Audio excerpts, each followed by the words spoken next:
This 22 by 32 foot room was once a place of education for the students of Poland. What you see here is the original brick building. We learn about its history and its purpose today in Flashback. Flashback is sponsored by Hickey Metal Fabrication.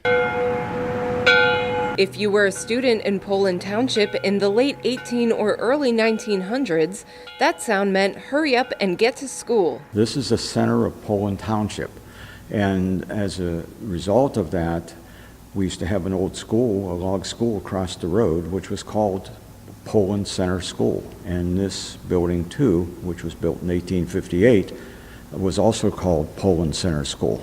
This is the Little Red Schoolhouse. It was home to Poland Center School from 1858 to 1915. It was one of 6 schoolhouses in Poland and the only one left standing. This is 1903, 1904. That's what the schoolhouse looked like at that time. Larry Boffman is president of the Poland Township Historical Society. In 1914, actually, is when the township went to the county board of education style of administration of the school systems, and so 1915 was when the school ceased to be the one-room schoolhouse here. After its time of housing students, the building became many different things, including a meeting place, a storage center, and an antique shop, all while still being owned by the Board of Education.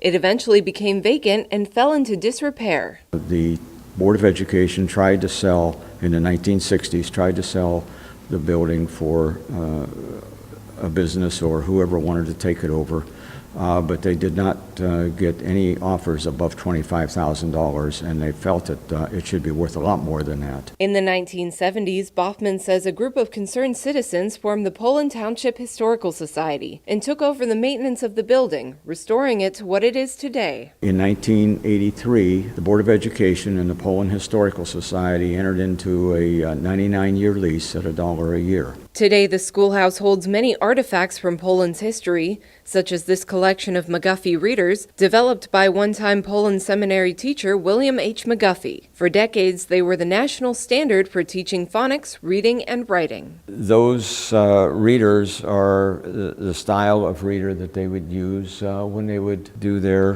classes. Here we see a small exhibit on Baird Mitchell. He was a track star. Graduated from Poland Seminary High School in 1937. He went to World War II, and this is his Purple Heart that he received in 1944. The plane that he was flying on a mission over Holland, and that's an actual picture of that plane down there, he was shot down. He died, I believe, in 1943. There's also a display case dedicated to President William McKinley, who grew up in Poland. He moved here in 1852 when he was 9 years old. They lived in the village, and of course he went off to the Civil War in 1861. The Historical Society continues to make upgrades to the building. Most recently in 2016, the Society restored the 8 double-hung windows in the main building. Some of these windows actually go back to 1858 when the building was built, and we have some of the old glass in that yet of these. So that's part of maintaining the historic characteristics of the building to meet the requirements of being on the National Register of Historic Places. With the Society's growing membership, Boffman says the next big project on the horizon is adding more parking to the building, which plays host to Poland Township Historical Society meetings. We have a limitation on the capacity of how many people we can hold in the building, and so we're only improving that parking space to meet the capacity of the building. This is part of one of the attractions is always a one-room schoolhouse. There's getting to be fewer and fewer of those around.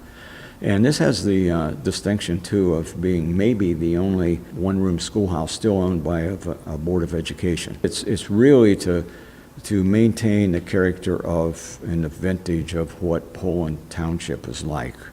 Poland Township's been in existence since 1796, and we like to promote the history of the township.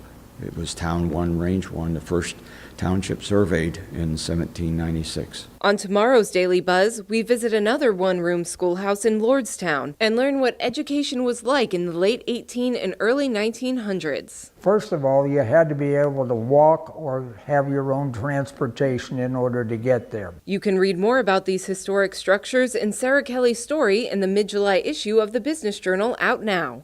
Click the subscribe tab to order your copy today.